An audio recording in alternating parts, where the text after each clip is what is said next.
Hi everyone, hope you all are doing great. Welcome to this special episode of International Women's Day. আজকে insights with রবিতে আমি থাকছি আপনাদের host Sumaiya Mahi এবং আমি নিয়ে এসেছি আপনাদের জন্য খুবই সুন্দর এবং রেনাউন্ড একজন nutritionist who happens to be the chief nutritionist and head of Bardem General Hospital. She also happens to be the president, Association of Nutritionists and Dietitian for Social Services. I am talking about Shamsun Nahar Mohuab. So Mohu আপু কেমন আছেন? খুব ভালো। তুমি কেমন আছো? আমি আলহামদুলিল্লাহ ভালো আছি। সো আপনি তো খুবই রেনাউন্ড একজন নিউট্রিশনিস্ট। আমরা জানতে চাই আপনার থেকে আপনার জার্নিটা কেমন ছিল, আপনি নিউট্রিশনিস্ট হওয়ার পিছনে আপনার ইন্সপিরেশনটা কী ছিল? অনেক ভালো একটা প্রশ্ন। অ্যাকচুয়ালি ছোটোবেলা থেকে আমাদের যেটা হয় যে যখন বাসার কোনো একটা বাচ্চা একটু পড়াশুনো ভালো করে তো বাবা মার কিন্তু মাথার ভেতরে 2 থেকে 3টা ডিসিপ্লিন ঘুরে যে সে ডাক্তার হবে, ইঞ্জিনিয়ার হবে, ইত্যাদি ইত্যাদি। তো আমার নিউট্রিশনিস্ট হওয়ার ব্যাকগ্রাউন্ডটা কিন্তু এরকম যে নিউট্রিশনে পড়ার বিষয়টাই ছিল আমার খুব থ্রিলিং। আমার ফ্যামিলিতে আমার মেজো চাচা উনি ডাক্তার ছিলেন, তো উনি আমাকে ইন্সপায়ার করেন যে নিউট্রিশন খুব আপডেটেড একটা সাবজেক্ট, এর পার্সপেক্টিভ খুব ভালো। সো সেই হচ্ছে আমার প্রথম ফুড অ্যান্ড নিউট্রিশন সায়েন্সে অনার্সে ভর্তি হওয়া। তারপরে যখন আমি পড়াশোনা শেষ করে ফেললাম তখন খুব লাকিলি আমি এখন যে বারডেমে জব করছি, আমি লাস্ট 28 ইয়ার্স বারডেমে আছি। তো এইখানে লাস্ট ডেতে আমি অ্যাপ্লাই করি আজকের জবের ইনিশিয়াল স্টেজে।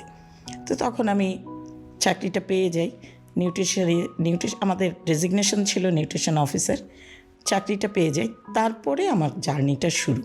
অ্যাকচুয়ালি যখন আমি নিউট্রিশন ছাত্রী ছিলাম তখন থেকেই আমার ভালোবাসাটা তৈরি হয়ে যায় যে আমি সত্যি সত্যি একটু সোশ্যাল ওয়ার্ক করতে চাই, মানুষের সেবা করতে চাই, আমার দ্বারা যেন অন্য একটা মানুষের অ্যাটলিস্ট হেল্প হয়। সো আপনি এখন জার্নিটা কেমন এনজয় করছেন?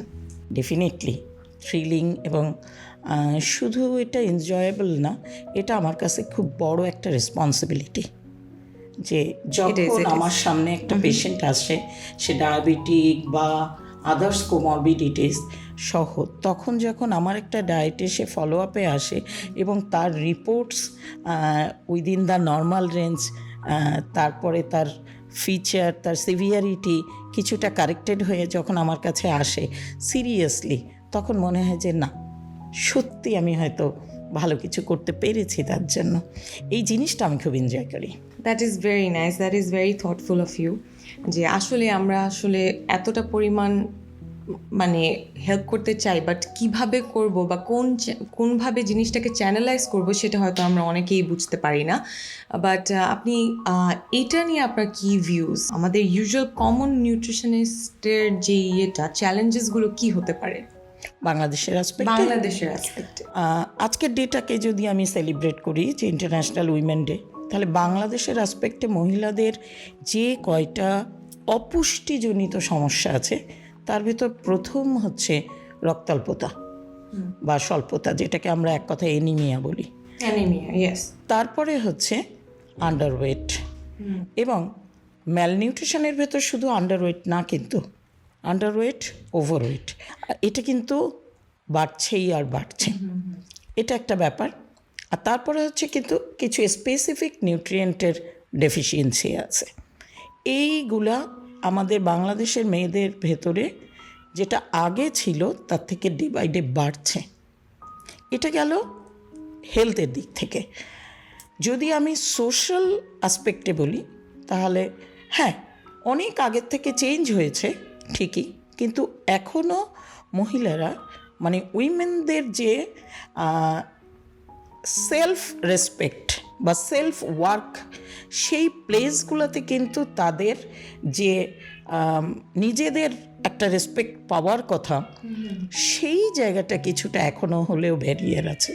আমি খুব সহজে বলি যে এখনও যদি কোনো একটা বাসার মহিলা যদি ধরি কোথাও বেড়াতে যাচ্ছে, ধরি তার বয়স 40 বছর, তো বাসার অন্যান্যরা বলবে, মা তুমি একা যাবা? আচ্ছা আমার ছেলেটাকে নিয়ে যাও, হয়তো ছেলের বয়স 10 বছর 7 বছর, তার মানে আমরা কোথায় আছি যে আমরা এখনও চিন্তা করি মহিলারা একা চলতে পারে না, হয়তো কোনো অসুবিধা হতে পারে। যিনি বলছেন, যে ছেলে বলছে, সে কিন্তু খারাপ সেন্সে বলছে না, সে মায়ের প্রোটেকশন নিয়ে কথা বলছে, কিন্তু আমরা হয়তো সেই জায়গাটায় পৌঁছাতে পারিনি, না আমি একা চলতে পারি। ঠিক আছে, এই দুইটার পাশাপাশি হচ্ছে ফিনান্সিয়াল সাইড। ফিনান্সিয়াল সাইডটা কি, একটা ওয়ার্কিং মেয়ে সে যদি ইনকাম করে তো সে তার সংসার খরচ করবে স্বাধীনভাবে, কিন্তু আমাদের দেশে এখনো পর্যন্ত এটা রেগুলেট করে তার ইন লজ হাউস মেম্বাররা। ঠিক আছে, সো সেইখানে তার কি হচ্ছে, তার ভেতরে একটা কষ্ট তৈরি হচ্ছে, সে নিজের মতন করে করতে পারছে না, কারণ সেও কিন্তু একজনের মেয়ে, তো তারও ইচ্ছা করবে যে তার পছন্দ মতো কিছু করতে, তার বাবা মার জন্য, তার ফ্যামিলির জন্য। তো এই যে ব্যারিয়ারগুলো আছে, এটাই হচ্ছে বর্তমানে বাংলাদেশে উইমেনদের অবস্থা। তাহলে তো প্রশ্ন আরেক জায়গায়, সেটা হচ্ছে যে এই যে আমরা এতবার বলি women empowerment, but actually women এম্পাওয়ারমেন্টটা কি, যদি এতটা পরিমাণে ধরেন যে চিন্তা করতে হয়, বা সবাই হয়তো ওমেন এম্পাওয়ারমেন্ট রিলেটেড অনেক কিছু বুঝে না, বা এখনও সেটা নিয়ে অ্যাওয়্যার না। সো আপনার পার্সপেক্টিভ থেকে ওমেন এম্পাওয়ারমেন্টটা কি আসলে? খুব চমৎকার একটা প্রশ্ন। সেটা হচ্ছে আমার দৃষ্টিতে, এটা একেবারেই আমার পার্সোনাল থট, যে উইমেন এম্পাওয়ারমেন্ট কথাটার অর্থ হচ্ছে একটা মেয়ে নিজের স্বাধীনভাবে সে তার সব কাজ করতে পারবে, এটাই উইমেন এম্পাওয়ারমেন্ট। নট দ্যাট যে আমাকে পার্টিতে যেতে হবে, নট দ্যাট যে আমাকে আমার পোশাক ওয়েস্টার্ন হতে হবে, তা না। আমি আমার পছন্দনীয় কাজটা আমি স্বাধীনভাবে করব। সেটা আমার রান্নাও হতে পারে, সেটা আমার ঘরের কাজও হতে পারে, আমার সার্ভিস হতে পারে, আমার কোথাও যাওয়া হতে পারে, আমার কোনো একটা ক্যারিয়ার বিল্ড আপের জন্য আমার চিন্তা হতে পারে, যেখানে কেউ বাইরের আমাকে ফোর্স করবে না। আমার দৃষ্টিতে এটাই women empowerment. That is actually very nice. But সেই অনুযায়ী কি আপনি কোনো রকমের পজিটিভ চেঞ্জেস এখনকার জেনারেশনে দেখতে পাচ্ছেন? হ্যাঁ, ডেফিনেটলি। আমাদের সময় যেমন ছিল, আমাদের সময় বলতে আমি আমার স্টুডেন্ট লাইফের কথাই বলি। যেমন আমি একটু আগেই বলেছি যে আমার নিউট্রিশনে পড়া কিন্তু আমার ফ্যামিলির চিন্তার থেকেই। এখনকার আমার সন্তানকে কিন্তু আমি গাইড করি না, আমার সন্তানকে তাকে চিন্তা করার, সে কি করবে তার লাইফ তাকে ছেড়ে দিয়েছি। সো এই চেঞ্জটা কিন্তু এখন হয়েছে। এখন আমাদের ঘরের একটা মেয়ে, সে ও লেভেলস দিয়ে এসএসসি করে, এইচএসসি করে সে নিজে কোন সাবজেক্ট চুজ করবে, এই স্বাধীনতা এখন তৈরি হয়েছে। সে কোন ওই সাবজেক্টে পড়ে কোন লাইনে যাবে, সে ফার্দার এডুকেশনে যাবে, একাডেমিক ক্যারিয়ারে যাবে, নাকি জবে যাবে, নাকি সে নিজে ব্যবসা প্রতিষ্ঠান করবে, এটা কিন্তু এখন কিছুটা হলেও তৈরি হয়েছে। It's true, and I believe যে আমাদের পরেও যে জেনারেশনগুলো আসবে সেগুলো তারা হয়তো আরও বেশি এম্পাওয়ার্ড ফিল করবে, বিকজ তাদের এখনকার চাকরিগুলো আরও ওপেন, হ্যাঁ এক্স্যাক্টলি, আরও ওপেন হবে, তাদের অপরচুনিটিস আরও বেশি থাকবে। এবং ইউজুয়ালি এখনকার জেনারেশনের যে বাবা মা আছেন তারা হয়তো আরও ওপেন মাইন্ড হবে এটা নিয়ে, এই রিলেটেড অনেক কিছু নিয়েই হয়তো ভবিষ্যতে গিয়ে আমরা হয়তো আরও বেশি এম্পাওয়ার্ড ওমেনদেরকে দেখতে পারবো। সো অ্যাজ এ নিউট্রিশনিস্ট আমি জানতে চাচ্ছি যে একটা নর্মাল হিউম্যান বিইংয়ের যে বেসিক নিউট্রিশন যেটা দরকার সেটা অ্যাকচুয়ালি কী হতে পারে। তারপর আমি আসছি আস্তে আস্তে প্রেগনেন্সিতে and all that, but normal একটা হিউম্যান বিইংয়ের জন্য নিউট্রিশনটা কতটা ইম্পর্ট্যান্ট? অ্যাকচুয়ালি মানুষের জীবনটা শুরুই নিউট্রিশন থেকে। আমি যদি বলি আমার হেলথ, আমি হেলথ বলতে কিন্তু নিউট্রিশনকেই বোঝাবো, কারণ আমি যা খাবো তার উপরে বেস করে কিন্তু আমার ভালো থাকা, আমি যা খাবো তার উপরে বেস করেই কিন্তু আমার খারাপ থাকা, আমার ডিসঅর্ডার, আমার ডিজিজ, সব কিছু আনহেলদি ফুডের উপরে আমার আনহেলদি ইম্প্যাক্ট পড়বে। It says that you are what you eat. Exactly. So yeah. আমি একটা কথা বলি অলওয়েজ, যে খাবারের কথা ভাবলে পুষ্টির কথা ভাবেন, শুধু খাবারের জন্য, পেট ভরা খাবারের জন্য কখনো ভেবেন না। সো জীবনটা প্রথম দিন থেকে শুরু হয় খাবার। এবং আপনি যদি দেখেন যে আমাদের আসপেক্টে আপনি ভালো থাকতে চান, আপনি চিন্তা করবেন আমি কি খাবো, ঠিক আছে? সেকেন্ড জিনিস হচ্ছে অল ওভার সবার জন্য খাওয়া মানেই কিন্তু ডায়েট না, ঠিক আছে? ডায়েট একটা স্পেসিফিক, কিন্তু খাওয়া কথাটার অর্থ হচ্ছে সেটা হতে হবে ব্যালেন্স। ব্যালেন্স কথাটার অর্থ কি? আপনার সারাদিনের খাবারটায় আপনার শরীরে যতগুলো পুষ্টি উপাদান দরকার, নিউট্রিয়েন্ট দরকার, সেটা যেন আপনাকে আপনার খাবারের মধ্যে থেকে পাওয়া যায়। সেটা কিরকম হতে পারে? যেমন আমরা যে এনার্জিটা পাই, আমরা যে কাজ করি, এনার্জিটার জন্য আমার দরকার হচ্ছে দুইটা নিউট্রিয়েন্ট, একটা কার্বোহাইড্রেট, একটা ফ্যাট। তো আমরা যে রান্নায় তেলটা ব্যবহার করি ওটা আমার ফ্যাট, মেইন ফ্যাট। আমি যে ভাত, রুটি বা কার্ব জাতীয় যত খাবার খাচ্ছি, চাল আটার তৈরি যত খাবার খাচ্ছি, এগুলো কিন্তু কার্বোহাইড্রেট। সো অনেক খাওয়ার দরকার হয় না, এটা একটা নির্দিষ্ট পরিমাণ খেলেই চলে। বাট অনেকের ধারণা আছে যে এই যে আমরা অয়েল ইউজ করছি খাবারের ক্ষেত্রে, এটা ফ্যাট হয়তো আমাদের জরুরি, বাট এটা হয়তো তাদের জন্য খারাপ। এই জায়গাটায় হচ্ছে আমাদের একটা মিথস আছে, ফ্যাট মানেই খারাপ, তা কিন্তু না। যেমন আমি দুইটা উদাহরণ দিই। ফ্যাট হচ্ছে দুই রকমের, একটা হচ্ছে যেটা আমাদের জন্য খুব হেলদিয়ার, যেটা সাধারণ তাপমাত্রায় লিকুইড, মানে আমরা অয়েল বলি যেটাকে, ভেজিটেবল অয়েল। এটা কিন্তু খুব চমৎকার, ওমেগা 3 ফ্যাটি অ্যাসিড আছে, এটা আমাদের জন্য খুব ভালো। সো আমরা রান্নায় কিন্তু সেইটাই ইউজ করি। আর ফ্যাট আনহেলদি তখন হয় যদি এই তেলটাকে আমরা বারবার পোড়াতে থাকি। এই যে সামনে রোজা আসছে, যদি আমরা তেলটাকে পুড়িয়ে পুড়িয়ে তাতে খাবার খাই, তখন সেটা ট্রান্সফ্যাট হয়ে যায়। বা সলিড ফ্যাট, যেটা মাংসের যে চর্বি অংশটা, ঘি, বাটার, ডালডা, এই জাতীয় জিনিসগুলো কিন্তু আনহেলদি। আর পাশাপাশি নিউট্রিয়েন্টের মেইন বেসিকটা হচ্ছে প্রোটিন। প্রোটিন কিন্তু আমাদের বডির টোটালটা রেগুলেটর। আমাদের হরমোন বলেন, এনজাইম বলেন, সব কিছু কিন্তু প্রোটিন দিয়ে তৈরি। আর এই তিনজনকে মেটাবোলাইজ করতে আমাদের লাগে ভিটামিন, মিনারেলস, যার জন্য প্রতিদিন শাক, সবজি, ফল এটা খেলেই যথেষ্ট। তো এটা কিন্তু সাধারণ দৃষ্টিতে একটা মানুষ প্রতিদিন খায়, শুধু একটু গুছিয়ে খাওয়া, যে আমি কোনো একটা খাবার যেন বাদ না দিই, যদি না খেতে পারি সেটার যেন অল্টার ফুডটা আমি খাই, এতটুকুই সাধারণ মানুষের জন্য তার খাবার। অ্যান্ড আর এখন আমরা কথা বলবো যারা হচ্ছে pregnant women who are working, তাদের জন্য নিউট্রিশনটা কতটা ইম্পর্টেন্ট? তার আগে আমি নর্মাল প্রেগনেন্সির কথাটা বলি। প্রেগনেন্সি হচ্ছে মানুষের জীবনের প্রথম ভিত। যেমন আমরা যে বিল্ডিংটা বসে আছি, এটা যদি 10 তলা হয়ে থাকে, তার মাটির নিচে কিন্তু 10 তলা আছে, যেটা আমরা ইনভিজিবল দেখছি না। তো একটা মানুষের প্রেগনেন্সিতে মায়ের পেটে থাকা অবস্থায় মায়ের যে নিউট্রিশনটা, সেটা হচ্ছে তার ভিত। এটা যত স্ট্রং হবে, যত হেলদি হবে, ওই বাচ্চাটা যখন জন্মগ্রহণ করবে তার বাকি হোল লাইফ কিন্তু depends on that nutrition. Pregnancy nutrition is very important. মানুষের জীবনে সবকটা নিউট্রিয়েন্ট দরকার, কিন্তু মানুষের জীবনটা শুরুই হয় আয়রন দিয়ে। কোনো মেয়ে যদি প্রি প্রেগনেন্সিতে এনিমিক থাকে, সে বাচ্চাই কনসিভ করবে না। যদি এনিমিক থাকে তাহলে সে কনসিভ করলে মিসক্যারেজ হয়ে যাবে, তার নিউরাল ডিফেক্ট হবে, টিউব ডিফেক্ট হবে, যেটাকে আমরা এক কথায় বলতে পারি অটিজম। বিভিন্ন রকমের অটিজম হতে পারে, কোনো একটা সাইট তার ইমব্যালেন্স হয়ে জন্মগ্রহণ করতে পারে। বাট এই জিনিসগুলো কি আমরা আর্লি আল্ট্রাসাউন্ড অথবা কোনো টেস্টের মাধ্যমে ফাইন্ড আউট করতে পারি? হ্যাঁ, ফাইন্ড আউট করতে পারি। তবে এর সবচেয়ে ভালো উপায় হচ্ছে আপনি টেস্টে না গিয়ে আপনি pre pregnancy pre conceptional care বলে একটা কথা আছে, খুব সিম্পলভাবে বলি, which is like prenatal care. Exactly. সে আমি যদি একটা খাবার রান্না করতে চাই, তাহলে আমি কি করি? আমার একটা প্রিপারেশন আছে না, যে এটা কতটুকু করব, কিভাবে করব। প্রি কনসেপশনাল কেয়ার হচ্ছে ওইটা।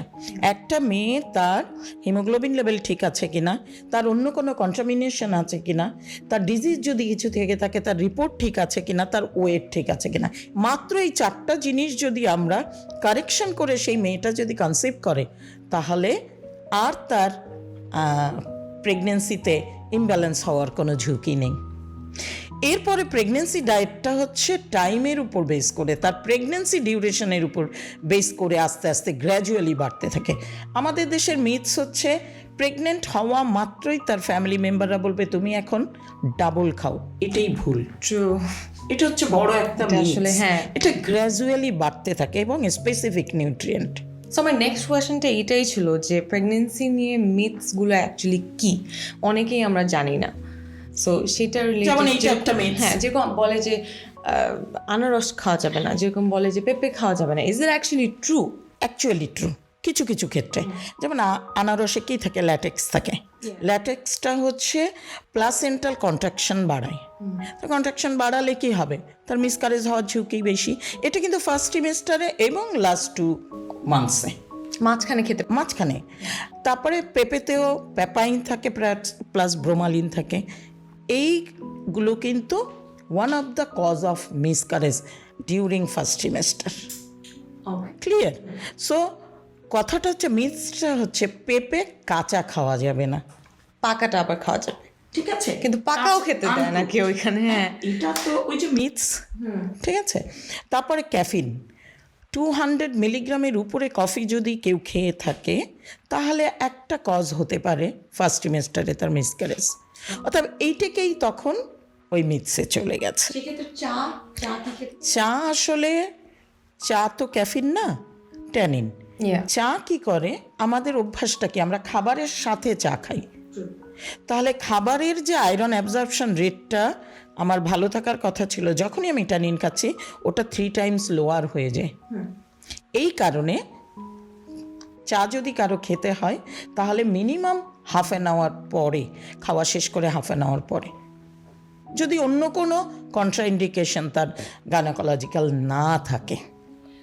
সো আপু, আমার অনেক বড় একটা কোয়েশ্চেন, সেটা হচ্ছে যে ধরেন যে আমরা ইউজুয়ালি ভাইটামিনসগুলো প্রেগনেন্সিতে কিছুটা গ্যাপে তারপর নিই, যেরকম ক্যালসিয়াম বা আয়রন, যেটার কথা আপনি বলছিলেন।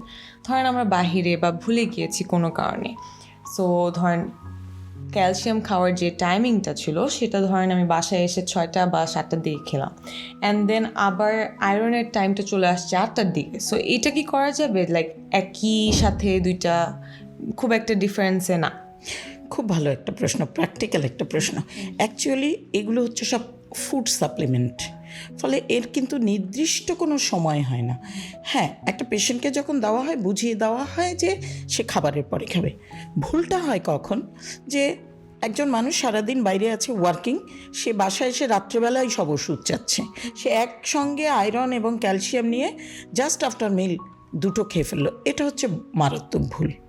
তখন ওটা স্কিপ করা উচিত। তখন যে কাজটা, মানে অ্যাকচুয়ালি যেটা করা উচিত সেটা হচ্ছে, আয়রন হচ্ছে খাবারের সাথে সাথে খেতে হয়। মানে খাবার খেয়ে উঠেই সে আয়রন ক্যাপসুল খেলো। আর যদি ক্যালসিয়াম খেতে হয় হাফ অ্যান আওয়ার বা 1 আওয়ার আগে বা পরে খেতে পারে, অতএব কোনো অসুবিধা নেই। এই দুপুরেরটা যে বিকালে খাওয়া যাবে না, বিকালেরটা রাতে খাওয়া যাবে না, এটা ভুল, ঠিক আছে? অর্থাৎ এই মাথার চিন্তাটা বাদ দিয়ে শুধু সময়টা ঠিক রাখতে হবে যে খাবারের সাথে সাথে ক্যালসিয়াম খাবে না, কমপক্ষে আধা ঘন্টা পরে বা আগে। Got it. আরেকটা জিনিস আপু আমি আপনার সাথে ডিসকাস করতে চাচ্ছি। I was actually diagnosed with PCOS, like 2021-এর দিকে I was diagnosed with PCOS, and আমাকে যখনই কোনো ডক্টরের কাছে যেতাম, they always used to say আপনার হচ্ছে লাইফস্টাইল চেঞ্জেস আনতে হবে, লাইফস্টাইল চেঞ্জেস আনতে হবে, বাট এক্স্যাক্টলি বলে দিত না লাইফস্টাইল চেঞ্জেসগুলো অ্যাকচুয়ালি কী। সো আপনি হাঁটাহাঁটি করবেন, আপনার লাইফস্টাইল চেঞ্জেস আনতে হবে। এটা কেন, এটা তো কোনো লাইফস্টাইল চেঞ্জেস হলো না। হাঁটাহাঁটি তো এমনি is a part of your life, but actually lifestyle চেঞ্জেসটা কী? খাবারের দিক থেকে is it different, or is it different other side থেকেও? অ্যাকচুয়ালি আমি লাইফস্টাইলে পরে আসছি। পিসিওসটা কি? এটা হচ্ছে মেয়েদের যেটা বাচ্চাদানি বলি। অ্যাকচুয়ালি এটা আমি আজ পর্যন্ত জানি না, বিকজ কোনো ডক্টর আমাকে ক্লিয়ারলি বলে না। একটা মেয়ে যখন বাচ্চা ধারণ করে, যে ওভারিটা, তার ভেতরে সিস্ট হওয়া, ঠিক আছে? সিস্ট হলে ক্ষতিটা কি? যখন সিস্টের পরিমাণটা বাড়তে থাকে তখন তার ইরেগুলার মেনস্ট্রুয়েশন হবে। ইরেগুলার মেনস্ট্রুয়েশন হলে সে কনসিভ করবে না, ঠিক আছে? তো এইটার অনেকগুলো কারণ আছে, তার ভেতরে সবচেয়ে ম্যাজিক সলিউশন হচ্ছে তার এই সিস্টগুলোকে ভেঙে ফেলা এবং এক্সক্রিট করা শরীর থেকে। সেটা কিভাবে সম্ভব? তখনই আসবে লাইফস্টাইল মডিফিকেশন। মানে হচ্ছে যারা একটু বেশি সময় বসে থাকে, যারা ফ্যাট ডায়েট খায়, যারা fast food, junk food, process food এগুলো খাচ্ছে কম, সে অনেক ওভারওয়েট না, কিন্তু তারা জাস্ট খেয়েই তারা বসে যাচ্ছে, বসে বসে কাজ করছে, জব করছে বা পড়াশোনা করছে, ঠিক আছে, দীর্ঘ সময় বসে থাকছে, তখন তাদেরকে বলা হয় এটা আসলে ডিপেন্ডস অন সে কী করছে তার উপরে। তাহলে কেউ যদি এমন হয় সে তার বসার পরিমাণ বেশি, তাহলে তখন তাকে আমরা বলি যে আপনি হাঁটেন, এক্সারসাইজ করেন। কেউ যদি কার্ব বেশি নেয়, তখন আমরা তার কার্বোহাইড্রেটের পরিমাণটা কমাই। পিসিওসের দুইটা জিনিস খুব ম্যাজিক, সেটা হচ্ছে লো কার্ব ডায়েট এবং এক্সারসাইজ। এই দুইটা যদি অ্যাট এ টাইম কেউ করতে পারে, তাহলে 15%, 10 to 15% ওয়েট যদি তার কমে, সে যে কোনো সময় কনসিভ করবে। আলহামদুলিল্লাহ, লাইক আমি তো 21-এ ডায়াগনোজ ছিলাম, বাট হাঁটার মাধ্যমে আই ওয়াজ অ্যাকচুয়ালি, আমি হঠাৎ করে ওয়েট বেড়ে গেছিলাম। ট্রিটেবল। বাট অনেকে বিলিভ করে যে পিসিওএস মনে হয় সারা জীবনের আমার একটা। প্রচুর পেশেন্ট আছে যারা পিসিওডি নিয়ে আমাদের কাছে এসেছে। পিসিওএস এবং পিসিওডিটার মধ্যে ডিফারেন্সটা একটু পিসিওএস বলে দেন। হচ্ছে সিমটম, হ্যাঁ, পলিসিস্টিক ওভারিয়ান সিনড্রোম, আর পিসিওডি হচ্ছে অলরেডি ডিজিজ পর্যায়ে চলে গেছে, যার থেকে ইনফার্টিলিটি হওয়ার সম্ভাবনাটা বেশি, ঠিক আছে, কিন্তু দুটোই ট্রিটেবল। কিছু ওষুধ আছে যেটা গাইনি বা হরমোন স্পেশালিস্টরা দিয়ে থাকেন, যেমন মেটফরমিন গ্রুপ।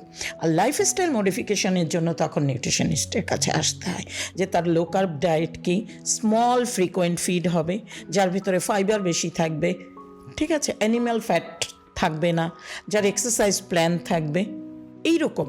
মানে লাইফস্টাইল মডিফিকেশন কথাটার অর্থ হচ্ছে সে রাত জাগবে না, রাতে ঘুমাতে হবে, দিনে ঘুমাবে না, ফিজিক্যালি অ্যাক্টিভ থাকবে এবং খাবারগুলো ব্যালেন্স নেবে। That is healthy lifestyle. এটাই অ্যাকচুয়ালি আমি জানতে চাচ্ছিলাম, বিকজ লাইফস্টাইল চেঞ্জেস বলে, বাট অ্যাকচুয়ালি সেটা কি, সেটা আসলে কিন্তু সবাই এতটা এক্সপ্লেন করে না।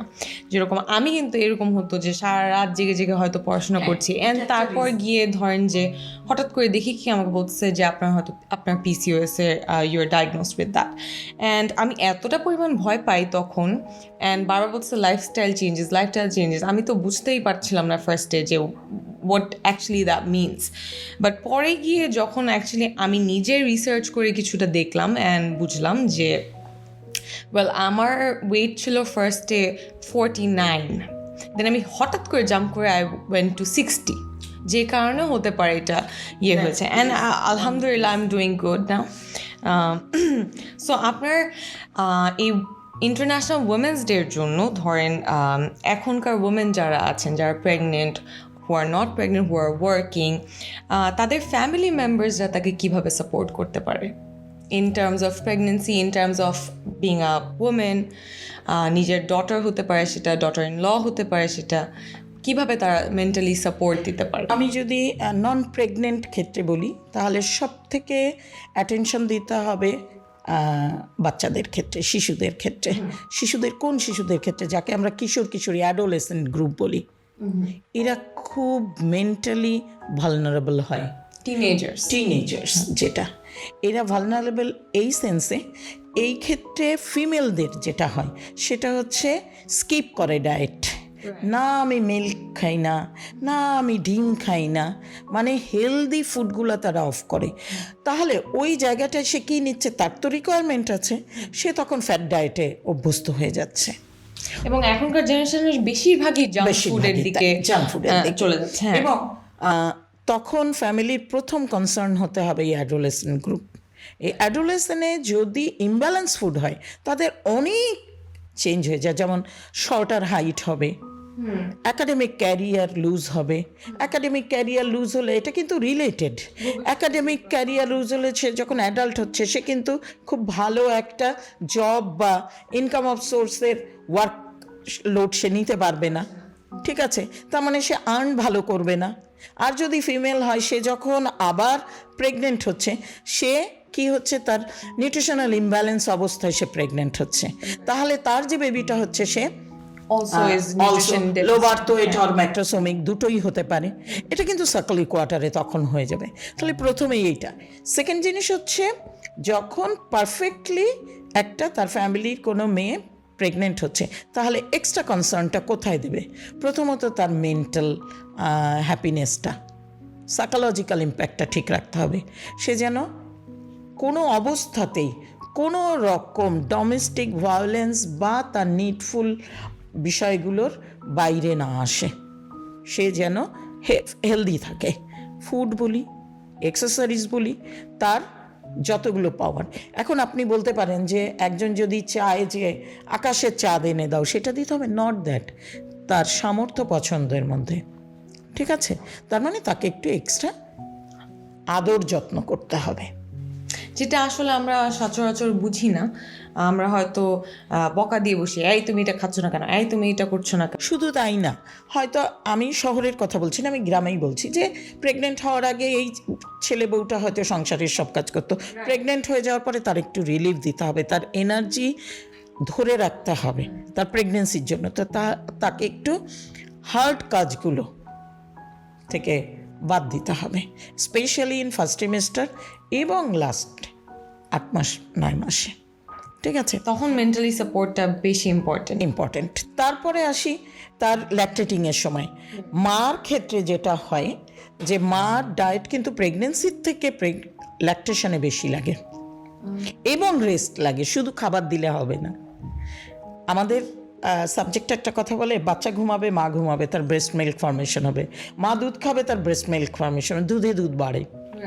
ল্যাকটেশনে আমাদের ফ্যামিলির উচিত হচ্ছে ওই মেয়েটাকে রেস্ট দেওয়া, তার খাবারের দিকে খেয়াল রাখা, যেন বাচ্চাটাকে সে 6 মাস এক্সক্লুসিভ ব্রেস্ট ফিড করতে পারে। তখন কি আপু ডায়েটে কোনো রকমের চেঞ্জেস আসবে? হ্যাঁ, ডেফিনেটলি ল্যাকটেটিং ডায়েটে তার খাবারের পরিমাণটা বাড়বে, কারণ প্রচুর এনার্জি লাগে, মিল্ক ফর্মেশনটা লাগে। এই মাটা যখন আস্তে আস্তে আস্তে আস্তে মা হয়ে গেল, 60 বছর ঊর্ধ্ব হয়ে গেল, তখন কি হবে? শুধু 60 বছর ঊর্ধ্ব মহিলা না, বাসার যে কোনো, সেটা বাবা হোক মা হোক, সব থেকে বেশি নজর দেওয়া লাগে হচ্ছে ওল্ড এজের। ঠিক আছে, কারণ তখন কোমরবিডিটিস বাড়ে, ডিজিজের সংখ্যা বাড়ে। সেকেন্ড জিনিস হচ্ছে ওই কোমরবিডিটিসের সঙ্গে তার কিন্তু সব ধরনের, যেমন খাওয়ায় অনীহা, সে যেটা পছন্দ করে সেই খাবারটা টেবিলে নাই, সবার জন্য যে খাবার সেই খাবারই বাবা মাকে খেতে হচ্ছে বা বয়স দাদা দাদিকে খেতে হচ্ছে। তো এই কনসার্নটা তখন একটু বেশি দিতে হয় যে দাদিটা আছে, তিনি কোন খাবারটা খাচ্ছেন, তাহলে কিন্তু সে হেলদি অনেক দিন সুস্থ থাকতে পারবে। এবং আমরা একটা জায়গায় আসি, আমরা সবসময় মনে করি যে মানুষ বেঁচে থাকা অবস্থায় সব কিছু করবে, এখন আর বয়স বেড়ে গেছে, এখন আর কি করার বিষয়, এখন সে শুধু মৃত্যুর জন্য পথ গুনবে। এটা একটা ভুল ধারণা। একটা মানুষ আল্লাহ যতদিন বাঁচিয়ে রাখবেন ততদিন তাকে সুস্থ রাখার দায়িত্ব আমাদের ফ্যামিলি মেম্বারদের। That is a very nice thoughtful way to say it. But আপু, আরেকটা কোয়েশ্চেন, সেটা হচ্ছে যে বাহিরের কান্ট্রিতে আমরা হসপিস দেখি অ্যাকচুয়ালি, এটা আসলে কি, বা এটা কি আমাদের দেশে কি আছে কি না, এটা নিয়ে একটু বলবেন। হসপিস হচ্ছে হসপিটাল না, কিন্তু একটা মানুষের জীবনের শেষ পর্যায়টায়, ধরি একটা মানুষ মারা যাবে, আমরা জানি বয়সের সাথে সাথে মানুষটা মারা যাবে, বিভিন্ন রোগে আক্রান্ত হতে পারে, তাকে একটা হোমলি এনভায়রনমেন্টে রাখা। যেমন ধরি একজন বই পড়তে খুব পছন্দ করে, তাহলে এমন একটা জায়গায় রাখা, তার একটা লাইব্রেরি থাকবে, সে এখান থেকে উঠে গিয়ে, সে যদি মনে করি সে হাঁটতেই পারে না, হুইল চেয়ারে গিয়ে সে পড়তে চাচ্ছে, সে লিখতে চায়, সে ছবি আঁকতে চায়, এই এনভায়রনমেন্টগুলো তাকে দিয়ে যেখানে রাখা, মানে তার ভিসিনিটিতে সে যেতে কমফোর্টেবল, এবং সে যেন প্লেফুল থাকে। আর এইটার সঙ্গে পেলিয়েটিভ কেয়ার হচ্ছে খুব জরুরি। পেলিয়েটিভ কেয়ারটা কি? পেলিয়েটিভ কেয়ারটা হচ্ছে একটা মানুষের মৃত্যু যেন খুব শান্তির হয়, তাকে জানিয়ে খুব শান্তির মৃত্যু হয়, সে যেন না ভুগে। হ্যাঁ হ্যাঁ, যেমন একটা উদাহরণ দিই, যে আমাদের দেশে কি হয়, অসুস্থ হলো, হসপিটালে নিয়ে গেল, সে ক্রিটিক্যাল, তাকে আইসিইউতে নেওয়া হলো, আইসিইউতে নেওয়ার পরে তাকে ভেন্টিলেশনে দেওয়া হলো। ভেন্টিলেশন একটা মেশিনারিজ দিয়ে তাকে কিছুটা বাঁচিয়ে রাখা, কিন্তু সে কিন্তু অ্যাকচুয়ালি তার ফ্যামিলি থেকে অনেক দূরে। ঠিক আছে? তো আমি যদি ওইখানে প্যালিয়েটিভ কেয়ারটা দিই, পেশেন্টকে বোঝাতে পারি, পেশেন্টের ফ্যামিলিকে বোঝাতে পারি যে তাকে এভাবে বাঁচিয়ে রাখার দরকার নেই, ঠিক আছে, তার মৃত্যুটা স্বাভাবিক। আমাদের ধর্মেও কিন্তু এটা আছে যে কী করে, আমাদের এক ধরনের জালালি খতম পড়ায়, যে সে যেন কষ্ট না পেয়ে মারা যায়। যদি তার মৃত্যু থাকে সেটা যেন খুব স্মুথ হয়। সায়েন্সের এই পার্টটাকে বলে হচ্ছে প্যালিয়েটিভ কেয়ার। সেটা একটা বাচ্চার ক্ষেত্রেও হতে পারে, একজন বৃদ্ধের ক্ষেত্রেও হতে পারে।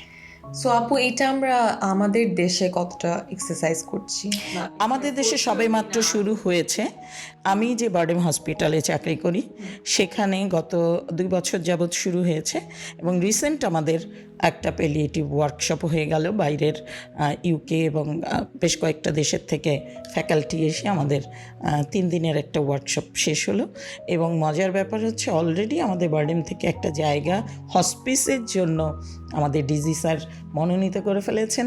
সো সেখানে খুব তাড়াতাড়ি বাংলাদেশের মানুষ দেখতে পারবে যে বারডেমের থেকে একটা হসপিস তৈরি হয়েছে। আলহামদুলিল্লাহ, that is great news. Actually খুবই সুন্দর একটা নিউজ। এটা তো আমরা সচরাচর সব রকমের হসপিটালে দেখি না, but thank you so much আপনাদেরকে যে আপনারা এই জিনিসটাকে সেরকম প্রাধান্য দিয়ে এখানে নিয়ে এসেছেন। সো আপু, আড্ডা দিতে দিতে একেবারে শেষের দিকে আমরা চলে এসেছি আমাদের পডকাস্টের। সো আজকে যেহেতু ইন্টারন্যাশনাল ওমেন্স ডে, আপনি স্পেশাল কোনো মেসেজ দিতে চান আমাদের ভিউয়ার্সদের জন্য? হ্যাঁ, অবশ্যই। সেটা হচ্ছে আজকে ইন্টারন্যাশনাল উইমেন ডে। আমি আমাদের বাংলাদেশের সকল উইমেনদের জন্য একটাই মেসেজ, সেটা হচ্ছে আপনারা যদি আপনাদের সন্তান ফ্যামিলিকে খুব সুস্থ রাখতে চান, সবচেয়ে প্রথমে আপনি নিজে সুস্থ থাকেন। আর সেই সুস্থ থাকার জন্য আপনাকে হেলদি খাবার খেতে হবে। এটা মনে করেন না যে সবার খাওয়ার পরে যা থাকবে সেটা আপনি খাবেন, তা না। আপনি আগে আপনার খাবারটা তুলে রাখেন, তারপরে আপনি সম্পূর্ণ দিনের মধ্যে হেলদি একটা খাবার খান। আপনি স্ট্রং থাকেন, দেখবেন সবাই আপনার জন্য ভালো থাকবে। কিন্তু আপনি যদি অসুস্থ থাকেন, আপনার পুরো সংসারটা অসুস্থ হয়ে যাবে। আমি আশা করি আপনারা আমার এই মেসেজটাকে গুরুত্ব দিবেন। ধন্যবাদ। থ্যাংক ইউ সো মাচ আপু, আমাদের শোতে আসার জন্য এবং আমাদেরকে অনেক কিছু নিয়ে এনলাইট করার জন্য, বিকজ আমরা অনেক কিছুই জানতাম না, এবং ভিউয়ার্সদেরও আই এম প্রিটি শিওর অনেক হেল্প হয়েছে, বিকজ আপনি এসেছেন এবং আপনার ভ্যালুয়েবল টাইমটা আমাদের সাথে দিয়েছেন। Thank you so much for being the guest of today's special episode. Specially আমাকে ডাকার জন্য অসংখ্য ধন্যবাদ। Thank you. So viewers, that was all it for today's episode. আশা করি আপনাদের ভালো লেগেছে, কারণ আজকে যেহেতু ওমেন্স ডে, আজকে আপনারা তো শুনলেন, আজকে আমরা খুবই সুন্দরভাবে অনেক রকমের ডিসকাশন করলাম, অনেক রকমের কিছু নতুন নতুন জিনিস জানতে পারলাম। সো এগুলো সব কিছু আমরা মাথায় রেখে সেই কাজগুলো করব, এবং পাশাপাশি আপনার বাসায় যেই ওমেনগুলো আছে, যে নারীগুলো আছে আপনাদের সাথে, সেটা হোক আপনার বোন, হোক সেটা আপনার মা, ওয়াইফ হতে পারে, যেই হোক না কেন, তাদেরকে আমরা আজকে একটু স্পেশালভাবে ট্রিট করি, এবং নেক্সট দিনগুলো যেগুলো আসছে সেগুলোতেও আমরা তাদের পাশে থাকি এবং তাদেরকে মেন্টালি সেই সাপোর্টটা দিই। যদি আপনাদের এই পডকাস্টের এপিসোডটা ভালো লেগে থাকে, please like, share and subscribe to our channel, and আশা করি আবারও দেখা হয়ে যাবে with your original host very soon. Thank you so much. This is Sumaya Mahi signing off from Insights with Robi.